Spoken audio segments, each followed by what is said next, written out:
Eu vou te mostrar aqui 7 processos e como implantá-los para melhorar a sua gestão de pessoas.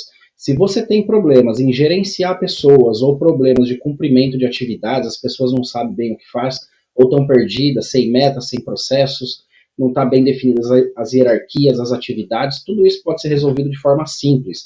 E eu vou mostrar esse processo e vou mostrar a ferramenta e como implantá-los para você também. Tá, então vamos lá para o primeiro. A primeira ferramenta e mais importante de todas é o organograma. O organograma é o começo de tudo. Se você não tiver organograma, vai ser difícil você organizar o restante que eu vou falar aqui para frente. Tá? Então o organograma ele precisa ser desenhado e tem que ser mostrado para todo mundo. Ninguém pode ter dúvida de qual é o seu papel dentro da empresa e qual é o papel dos seus colegas também. Tá? Então todo mundo tem que saber o que todo mundo faz, ou pelo menos ali dentro da sua área. Ninguém pode ter dúvida disso. Tá? Então, por isso que é importante desenhar o organograma. E esse modelinho aqui é bem simples de desenhar. Ele, na verdade, é um funcionograma que tem o organograma. Quando a gente fala organograma, seria somente aqui os cargos e as hierarquias. Só que a gente completa ele com as funções, né, as principais tarefas de cada pessoa. Depois isso aqui vai ser detalhado em outra ferramenta. Tá? Aqui é só para a gente ter uma base do que cada pessoa cuida. Então, esse organograma é de um departamento comercial. Tem aqui os cargos, né, tem o diretor comercial, o gerente comercial, aí eu tenho os cargos aqui, supervisor de ADV, que é administração de vendas, supervisor de logística, de marketing, de desenvolvimento de uma linha específica, por exemplo, que é muito interessante para essa empresa no caso, e eu tenho aqui o supervisor de vendas. Tá? Então eu tenho bem definidas hierarquias, né? Por exemplo, os distribuidores respondem para o supervisor de vendas. Né? Quando eu tenho que o distribuidor ou o vendedor responde para o supervisor e também para o gerente, eu vou ter um problema aqui. Né? Esse cara vai mandar ir para a direita e esse pode estar mandando para a esquerda. Então tem que tomar cuidado com as hierarquias. Elas são tão importantes quanto as tarefas das pessoas. Não pode ter dupla chefia. É aquela história do cachorro de dois donos. Né? Ou ele vai morrer de fome ou ele vai explodir. Tá? Então hierarquias bem definidas e a gente tem que ter também as tarefas bem definidas. E o importante de você desenhar é que quando você desenha ele, você começa a descobrir, de repente, tarefas que duas pessoas fazem e poderia estar centralizada em uma só. Então você começa a realizar ajustes de tarefas nas pessoas. Então a gente vai ter aqui cargos mais claros e mais focados dentro de uma atividade.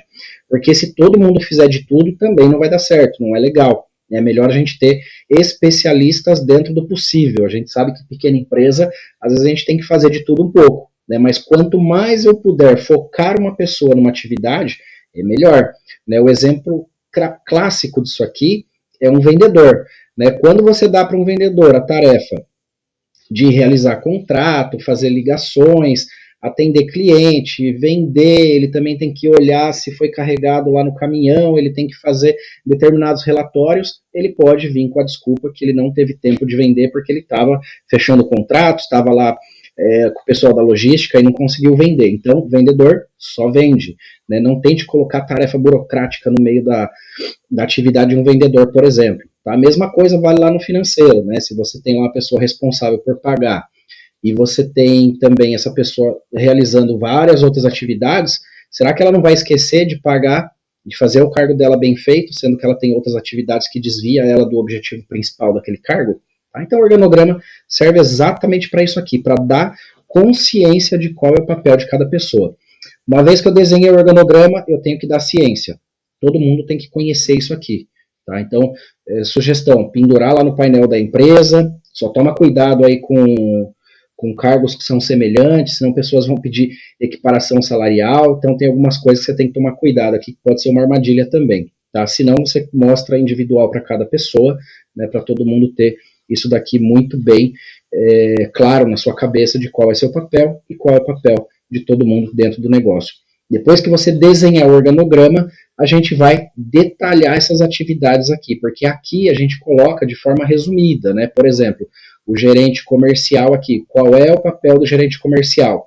Elaborar e cumprir o budget. O budget é o orçamento empresarial, ali vai ter as metas de venda, a meta de custo da área dele, né, e várias outras metas que ele tem que ajudar a desenvolver. Ele faz a gestão de administração de vendas e das vendas da matriz, ele faz o gerenciamento dos distribuidores e assim por diante. Só que o que é cada tarefa dele? O que exatamente ele tem que realizar em cada uma dessas? Então, o organograma é um resumo. Agora a gente vai para o número 2. O segundo processo, que vem na sequência do organograma, ele é a descrição de cargo. A gente tem um modelo que é mais evoluído do que a descrição de cargo. A gente chama ele de ARMS, que é o resumo aí de atribuições, rotinas e metas. Tá? Aqui eu vou dar um zoom para você enxergar melhor isso aqui. No bloquinho de atribuições, a gente vai detalhar aquelas atividades que a gente escreveu de forma resumida no organograma. Então, se eu dizia lá que o gerente comercial ele tinha que realizar a gestão de vendas, aqui eu vou dizer o que é a gestão de vendas, o que exatamente ele tem que realizar nessa atividade. Então, vem todo o descritivo dessa atividade. É importante também aqui citar quem é o superior imediato dele, né? Quem é que dá as ordens para ele ou com quem ele precisa validar as coisas que ele realiza, para quem ele pede autorização, quem é o chefe dele, tá? Então, é importante ter isso bem claro também aqui na descrição de cargo. Então, cada item que eu coloquei lá no organograma de forma resumida, agora eu vou detalhar aqui o que é gestão de vendas, o que é realizar a gestão de canais de venda, o que é atender os principais clientes, né, o Key Account, o que é realizar prospecção, o que é realizar gestão de marketing e assim por diante. Tá? Então, deixar muito bem detalhado para não ter dúvida do que é cada item daquele que a gente deixou lá de forma resumida. Depois, a gente tem as rotinas. Essas rotinas são muito importantes para quando a pessoa tem que se ausentar. Alguém precisa assumir essas atividades, porque senão vai dar problema. Né? Quando o gerente comercial tirar férias, quem é que tem que assumir determinadas atividades? Então, quem vai realizar isso e o que exatamente eu tenho que realizar? Tem tarefas que ele realiza que a gente não precisa escrever aqui. Por exemplo, atender o telefone lá da mesa dele. Se tocar, alguém vai atender, não precisa escrever. Agora, abrir a caixa de e-mail do gerente enquanto ele estiver fora, alguém tem que assumir essa atividade. E ela é diária. Então eu tenho aqui o bloquinho de atividades diárias, semanais e mensais. Tá? Então ele tem reuniões que ele tem que participar, ele tem que distribuir algumas atividades, ele tem que fiscalizar algumas coisas que só ele faz nesse momento, mas se ele se ausentar, alguém vai ter que assumir isso aqui. Então é importante ter quem vai assumir essas atividades e quais atividades são essas. Né? A gente cansa de ver aí gente saindo de férias, trocando de emprego, e aí é aquela loucura na empresa para saber o que a pessoa realizava de importante que alguém vai ter que cobrir agora. Tá? E também o terceiro bloquinho aqui, que é o bloquinho das metas. Né? Então, deixar bem claro quais são as metas dessa pessoa. As metas podem ser organizacionais ou numéricas. Numéricas quando tem um número, e organizacionais quando é uma atividade. Né? E toda meta tem que ter um prazo ou um número, né? ou um número. Tá? Então, por exemplo, de metas organizacionais desse cargo aqui, ele tem que implantar um novo CRM que foi contratado pela empresa até junho. Ele precisa implantar a reunião de performance semanal com a equipe dele, porque ele ainda não faz, até o mês de maio, tem que estar implantada essa reunião. E tem que implantar o dia do FICO com a equipe. Dia do FICO é aquele dia do planejamento. Tá? E nas metas numéricas, ele tem uma meta aqui de faturamento no segundo trimestre de 33 milhões, ele tem que cumprir o market share do mercado dele, uma quantidade de clientes novos que ele tem que abrir, uma margem bruta, super importante ter uma meta de qualidade da venda também, senão o cara sai vendendo que nem louco e sangra a margem da empresa. Né, tem que ter essa trava aqui também. E uma meta de ticket médio. Tá? Então, combinar as metas que ele tem e pedir para ele assinar. Uma cópia fica com ele e outra cópia fica arquivada junto com a empresa. O terceiro que a gente recomenda é criar metas. Né? Para criar metas, primeiro você precisa ter indicadores. Nós já temos aqui uma matéria bem completa sobre indicadores. Se você ainda não tem, visite essa matéria nossa, vai ter o link aqui para você também procurar por essa matéria nossa. Tá? Mas uma vez que eu tenho indicadores, eu consigo criar metas para as pessoas. Esse modelo aqui é um gráfico, mas pode ser de diversos outros, pode ser mais moderno, ter um BI acoplado ao seu banco de dados, isso sai tudo automático. Tá? Importante definir quais indicadores vamos medir, definir as metas para cada indicador e dar um responsável para cada meta dessa aqui. Então, todas as pessoas dentro do negócio podem ter meta. A gente tem nessa mesma matéria nossa de blog lá dos indicadores, um menu de indicadores, né, alguns possíveis aqui da área financeira, da área comercial, marketing, estoque, logística, fábrica, enfim, tem indicador para tudo. A gente escolher quais indicadores faz mais sentido, criar as metas para cada um dele e criar um responsável para cada meta dentro do negócio. Então, todo mundo pode ter meta, desde o seu gerente financeiro, a assistente financeira, vendedor, normalmente é o mais fácil da gente dar meta, é vendedor, né? O gerente financeiro, o gerente da fábrica, o comprador, pessoa que cuida lá do estoque, todo mundo pode trabalhar com metas e ser monitorado com isso, tá? Para ser orientado qual é o objetivo do seu cargo. Né? Quem não tem meta, qualquer lugar serve, né? Qualquer caminho serve. Então as metas vão direcionar as pessoas para os objetivos da empresa. O quarto passo é a remuneração variável, também conhecido como meritocracia. Né? Agora que você já tem um organograma organizado, as pessoas sabem suas tarefas, as pessoas sabem suas metas, é hora de remunerar pela performance. Então a gente coloca aqui o modelo que você pode remunerar em cima de alguns indicadores e não somente de um. Né? Um dos modelos mais fáceis de sempre levar aí como exemplo é o do comercial. Né? Vamos pegar aqui uma meritocracia de um comercial, por exemplo. Tá? Então a gente tem aqui a remuneração de incentivo de um vendedor. Tá? Ele tem uma meta de faturamento da empresa, tá? Não depende só dele, depende do grupo. Então essa meta é uma meta global, tá? Então ela está aqui em primeiro, ó, e ela tem um peso de 30% na remuneração desse vendedor. Depois eu tenho a meta individual de venda dele, com também peso de 30%. Esses pesos aqui são configuráveis, né? Você pode colocar um peso maior ou menor conforme a sua conveniência. Eu tenho uma meta aqui também de produtividade dele, pode ser visitas realizadas, telefonemas realizados, quantos agendamentos ele fez durante o mês, então é uma meta de produtividade, coloquei aqui um peso de 20%. E uma meta de qualidade também, percentual de desconto concedido, se esse vendedor dá desconto demais, ele vai prejudicar a empresa, então eu preciso limitar ele também. Tá? Então, a remuneração variável dele vai depender do atingimento de todas essas metas aqui, né? Cada uma com seu peso, e aí a gente vai ter um percentual que vai ser o resultado. E aí eu posso criar uma tabelinha de remuneração em cima do atingimento. Tá? De 90% a 100%, por exemplo, ele ganha R$500. Pode ser 1.000, pode ser 10.000, pode ser R$100, depende aí da realidade do seu negócio. Você vai montar isso daqui conforme a sua conveniência, né? Muitas vezes também a gente parte do 100%, né? Porque até o 100% é o que você já ganha, já estamos combinado aí para você chegar até aqui, então daqui para cima que você me entregar, você vai ser mais remunerado por isso. Tá? Então, teria uma tabelinha para a gente não deixar isso daqui solto, né? Uma coisa também que não é legal, você ter, por exemplo, um vendedor que ganha 3% das vendas, né, e de repente o vendedor pode estar ganhando mais que o dono da empresa com essa comissão que foi mal combinada, né? Então tem que ter um limite também a comissão, né? Tem que ter um teto máximo aqui que normalmente ele vai estar ali chegando nesse teto máximo. Além de ter as metas numéricas, a gente pode ter algumas metas organizacionais ou de cultura da empresa. Elas podem ser punitivas ou pode ser de recompensa. Né? Por exemplo, se o vendedor abastecer os indicadores diariamente no sistema, não falhar isso daqui, né, ele pode ganhar mais 10% ou perder 10% se ele não cumprir 100% dessa tarefa. Manter seu CRM atualizado, emitir as propostas dentro do padrão da empresa. Aqui você pode montar, né, metas organizacionais ou de cultura, né, conforme a conveniência. Elas podem ser punitivas, eu posso abater da comissão dele do que ele iria ganhar, ou eu posso agregar, se ele cumprir isso aqui, ainda te dou mais 10, mais 20, mais 50%, aí depende, né? Tá? Então esse daqui seria um exemplo aí para um vendedor que é mais fácil. Para um comprador, né? Então vamos lá para um exemplo de comprador.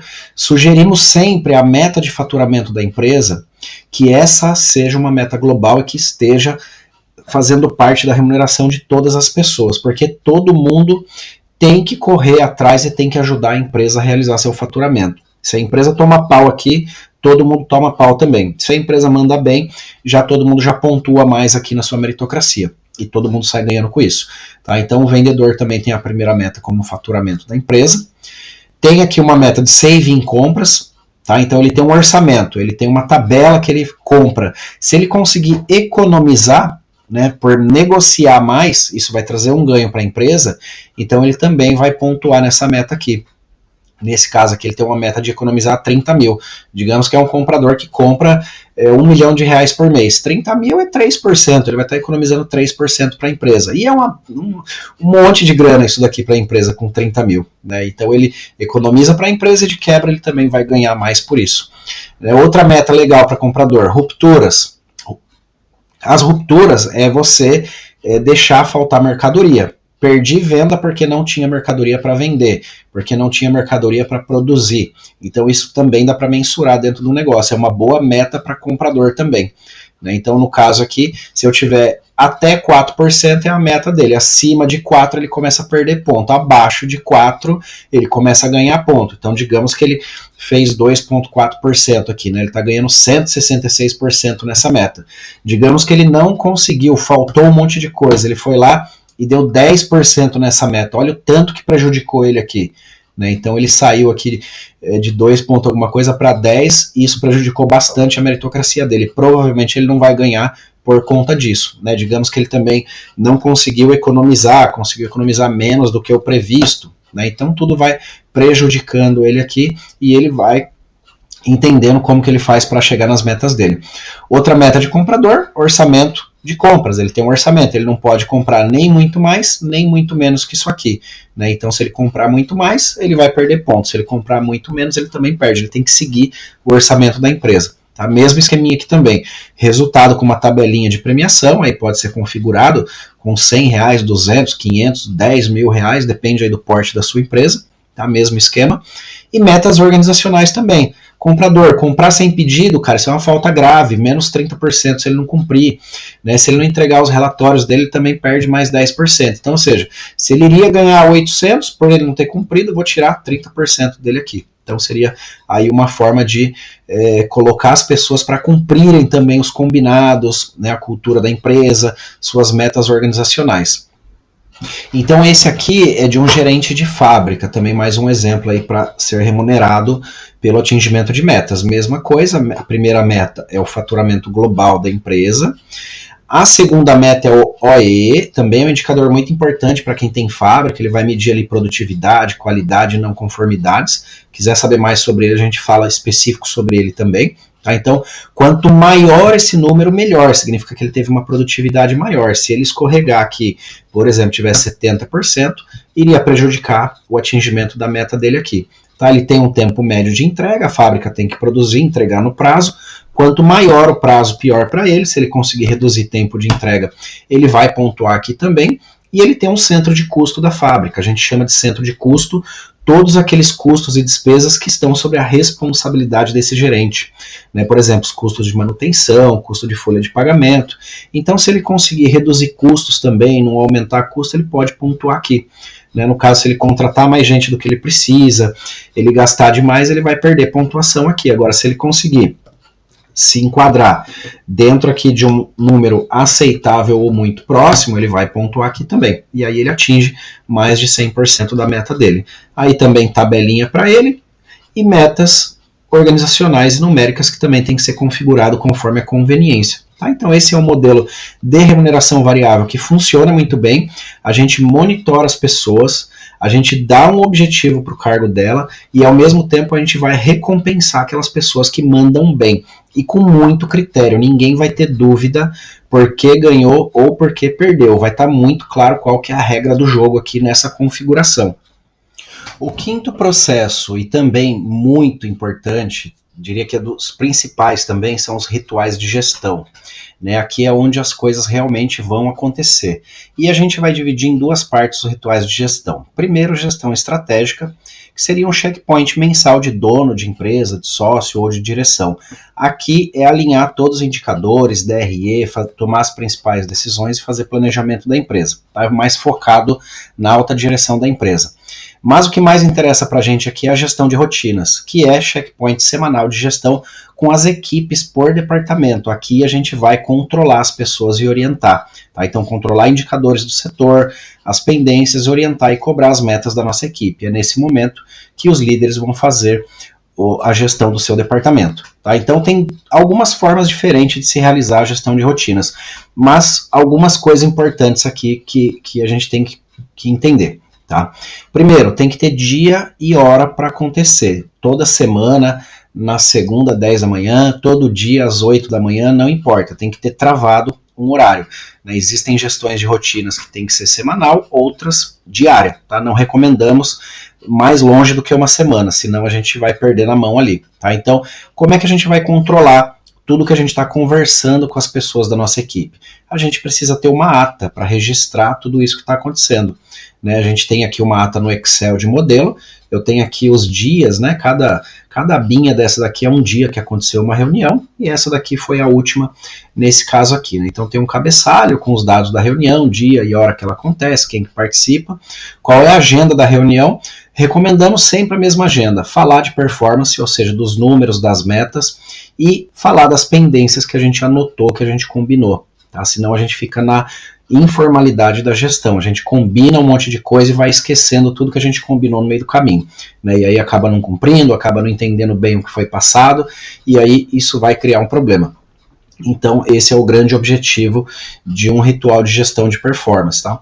Nesse exemplo aqui, a gente coloca dentro da própria ata aqui os indicadores dessa reunião. Nesse caso, por exemplo, era uma reunião de pessoal de marketing, né, que faz o inbound marketing, que é aquele marketing de conteúdo mais orgânico ali, que não tem muito a ver com pago.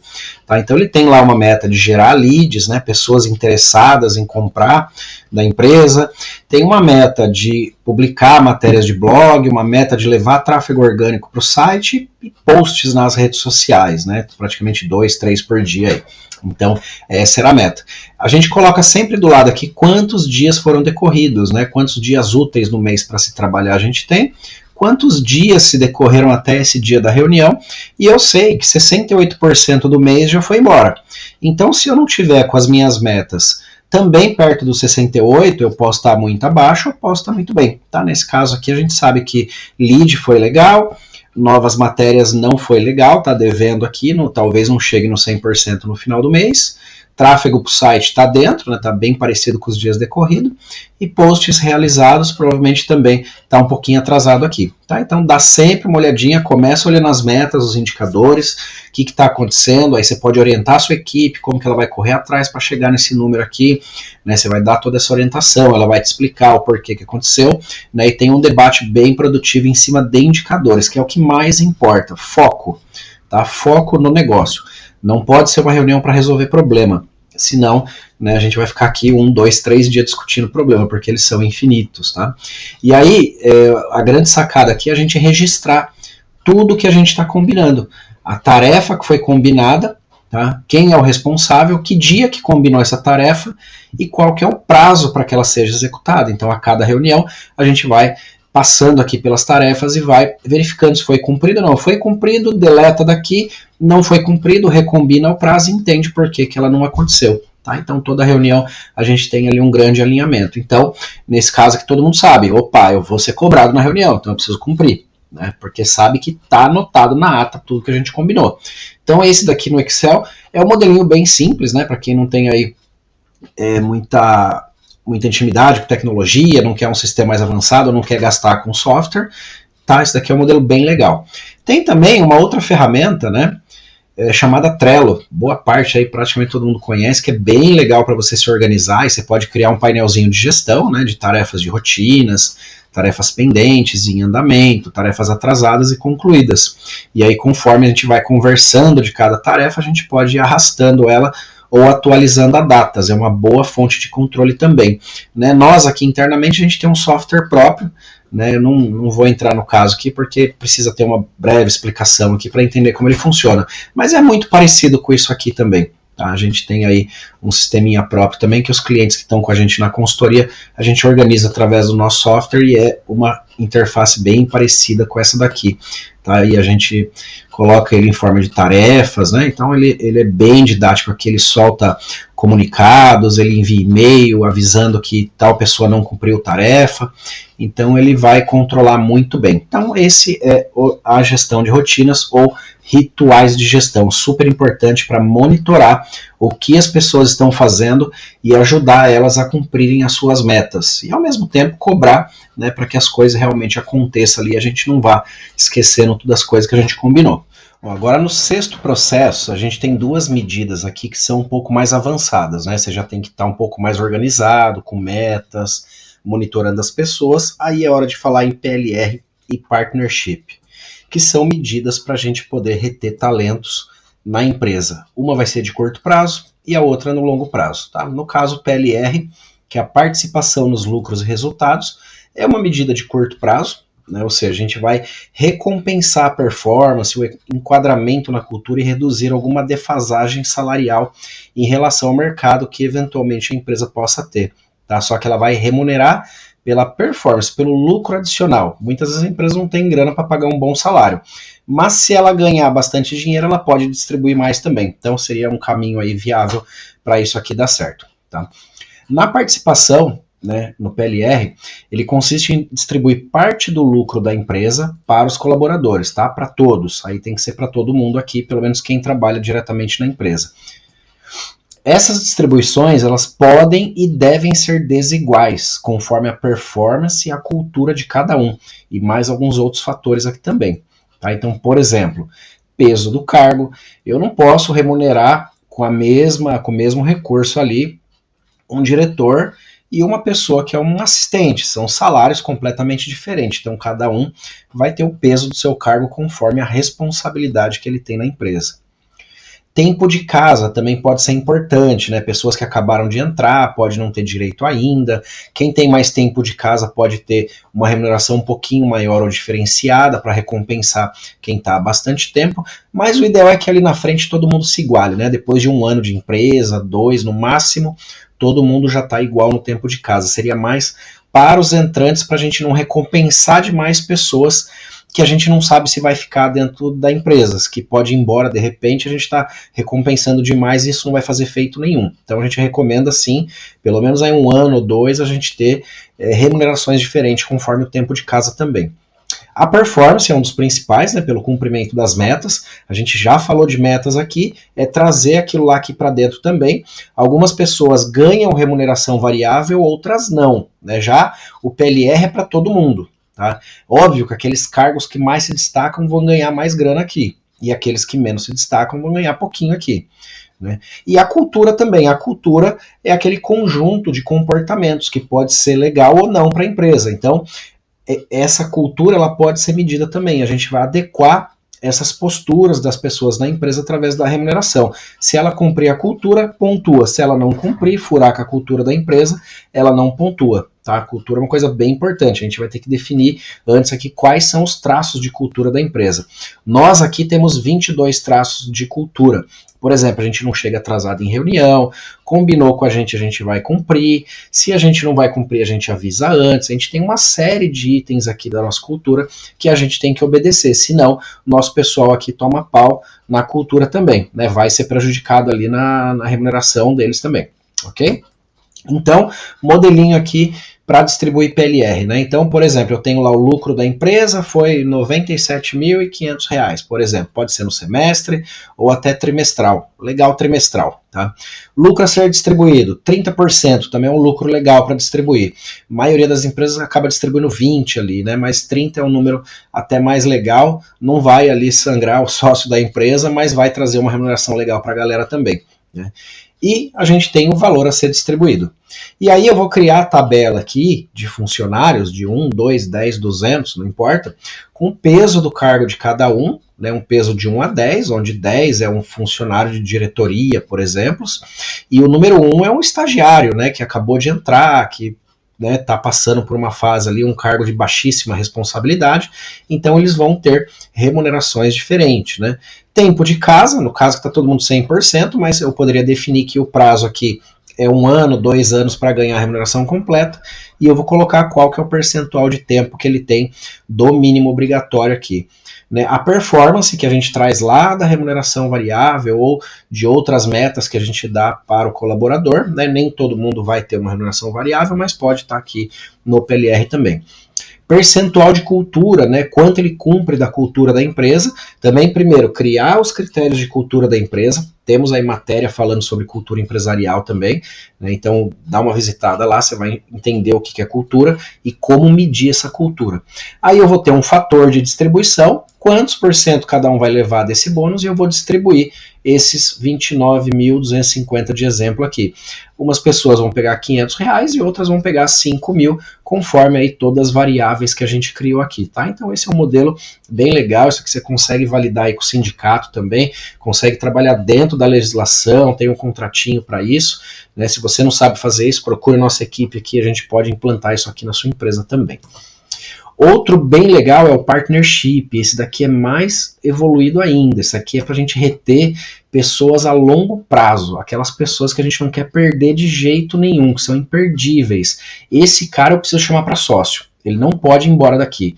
Tá? Então a gente vai trazer aqui algumas regras que tem que ser criadas sob medida, né, conforme o interesse dos sócios, né, porém tem que respeitar a legislação e atender 2 princípios básicos desse partnership.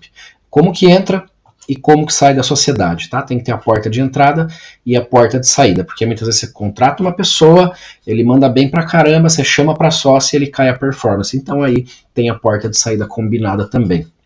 Tá, mas isso pode ser um excelente negócio, porque você traz essa pessoa que você não quer perder para sócio e ela vai ter cabeça de dono junto com você na sua empresa. Então tem uma matriz bem simplesinha aqui que explica como que a gente chama ou como que a gente tira alguém da sociedade. Ó. Essa matriz aqui é bem simples de entender. A gente tem performance versus cultura. Né? Quem não atinge a cultura, quem não está enquadrado, não se comporta bem, e quem não dá performance não faz sentido, né? Nem para partnership, nem para ficar para a empresa, né? Isso aqui é demissão ou recompra, a pessoa está no lugar errado. Né? Agora, quem atinge ali metas ou está enquadrado na cultura, né? A gente tem aqui algumas categorias de pessoas, né? Quem não atinge a meta, mas tem uma excelente cultura na empresa, o cara se comporta muito bem, mas ele não dá resultado. Eu preciso treinar essa pessoa, né? Então ela já está bem adequada aos processos da empresa, cultura. E por outro lado, pessoas que têm uma performance muito alta, entrega resultado, mas está fora, falta, desaparece, não se comunica direito. Essa pessoa precisa culturar, ele precisa conhecer melhor a cultura da empresa e ser cobrado para ele se enquadrar nisso aí. Tá? Então, a gente tem até o limite aqui dos 100%, né, em cada um. Agora, quem começa a entregar mais de 100% de resultado, bate todas as metas, entrega muito resultado e também é um disseminador da cultura da empresa, ele ajuda a monitorar, ele cobra as outras pessoas, ele é um exemplo, é essa pessoa que a gente está buscando para ser sócio da empresa. Tá? Menos de 1% das pessoas vão se enquadrar aqui. Eu diria talvez até 0,3, 0,2 aí, né? Não tem uma estatística certa, mas são bem raros esse aqui.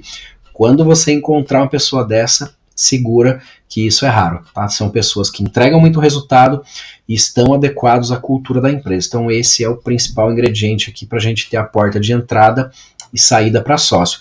Do mesmo jeito, chamei esse cara para sócio.